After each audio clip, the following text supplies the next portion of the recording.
سبيل الدموع سبيل مريح تنهدى يا صاحي كي تستريح وبث Assalamualaikum warahmatullahi wabarakatuh. Sahabat beriman yang dimuliakan Allah. Dinamakan bulan Sya'ban karena orang-orang Arab dahulu pada bulan tersebut berpencar-pencar untuk mencari sumber air, dan dinamakan bulan Sya'ban karena bulan tersebut berada di antara bulan yang mulia yaitu bulan Rajab dan Ramadan. Al-Habib Ibnu Hajar rahimallahu berkata, dinamakan Sya'ban karena sibuknya mereka mencari air atau sumur setelah berlalunya bulan Rajab yang mulia. Di antara penanggalan 12 bulan Islam, bulan Sya'ban menempati urutan bulan ke-8 dalam penanggalan Islam. Sebelum lanjut, alangkah baiknya teman-teman semua menekan tombol subscribe dan nyalakan lonceng notifikasinya, agar tidak ketinggalan info terbaru dari channel ini. Terima kasih. Berikut merupakan peristiwa penting bulan Sya'ban. 1. Perpindahan kiblat umat Islam. Dalam sejarahnya, Ka'bah bukan kiblat pertama bagi umat Islam untuk menghadapkan wajahnya saat sholat. Sebelumnya arah kiblat umat Islam adalah ke Masjidil Aqsa atau Baitul Maqdis di Yerusalem. Pada tahun kedua Hijrah, turun perintah dari Allah Subhanahu wa Ta'ala melalui Rasulullah Muhammad SAW untuk mengubah arah kiblat. Perubahan arah kiblat terjadi pada bulan Rajab, yang mengutip dari situs About Islam, terjadi 16-17 bulan usai hijrah dari Makkah ke Madinah. Saat di Makkah, Rasulullah SAW dikisahkan mengambil posisi sedemikian rupa sehingga tidak membelakangi Ka'bah dengan wajah yang menghadap Masjid Al-Aqsa. Posisi tersebut sulit diterapkan di Madinah karena lokasinya yang berbeda dengan Makkah. Namun faktor utama perubahan arah kiblat adalah konflik yang terjadi antara Muslim dengan kelompok yang menentang ajaran Islam. Kelompok tersebut menganggap ajaran Islam sama dengan mereka karena arah dan cara ibadah yang serupa. Pemikiran ini digunakan untuk menyebarkan keraguan dan kabar tidak baik terkait Islam pada masyarakat umum. Kelompok tersebut juga dikisahkan ingin mengajak Nabi Muhammad SAW bergabung. Rasulullah kemudian berdoa meminta petunjuk pada Allah Subhanahu wa Ta'ala hingga turun ayat 144 dalam surat Al-Baqarah.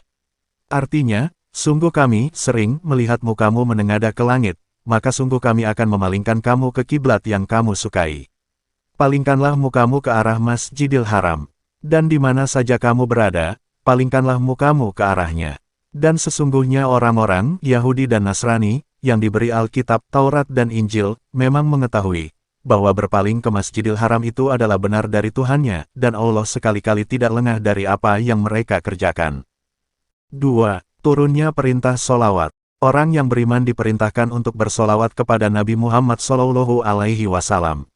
Perintah Allah Subhanahu wa Ta'ala tersebut tertulis dalam Al-Quran Surat Al-Ashab ayat 56 yang berbunyi, sesungguhnya Allah dan para malaikatnya bersolawat untuk Nabi. Wahai orang-orang yang beriman, bersolawatlah kamu untuk Nabi dan ucapkanlah salam dengan penuh penghormatan kepadanya. Turunnya ayat tersebut menjadi awal sejarah solawat kepada Rasul Shallallahu Alaihi Wasallam. 3. Turunnya perintah puasa Ramadan. Puasa Ramadan merupakan ibadah wajib bagi umat Islam. Lantas, kapan perintah puasa pertama kali diturunkan? Syekh Abu Bakar Jabal Al-Jazairi dalam kitabnya Minhajul Muslim menyebutkan perintah puasa diturunkan bertepatan dengan hari Senin bulan Sya'ban tahun kedua Hijriah. Pada saat itu Allah Subhanahu wa Ta'ala menurunkan perintah puasa melalui surat Al-Baqarah ayat 183. Hai orang-orang yang beriman, diwajibkan atas kamu berpuasa sebagaimana diwajibkan atas orang-orang sebelum kamu agar kamu bertakwa. Puasa adalah perisai dari api neraka, seperti perisai masing-masing kalian pada saat berperang.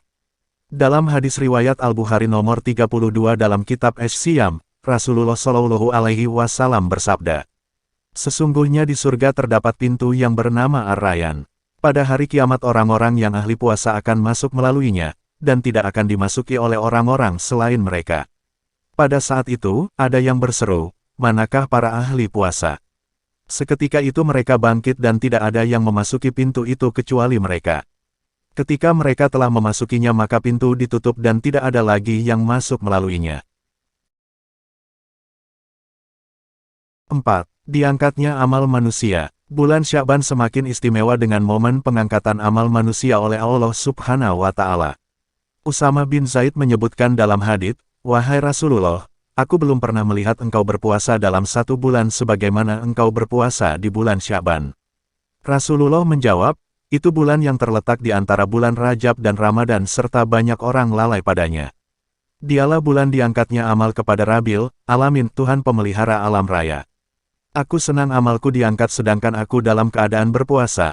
Hadis riwayat An-Nasai. Itulah peristiwa-peristiwa penting yang terjadi di bulan Sya'ban, bulan suci yang menjadi penanda datangnya bulan Ramadan. Terima kasih untuk yang sudah menonton, jangan lupa like, komen dan share serta subscribe channel ini. Sampai ketemu di video selanjutnya. Assalamualaikum warahmatullahi wabarakatuh.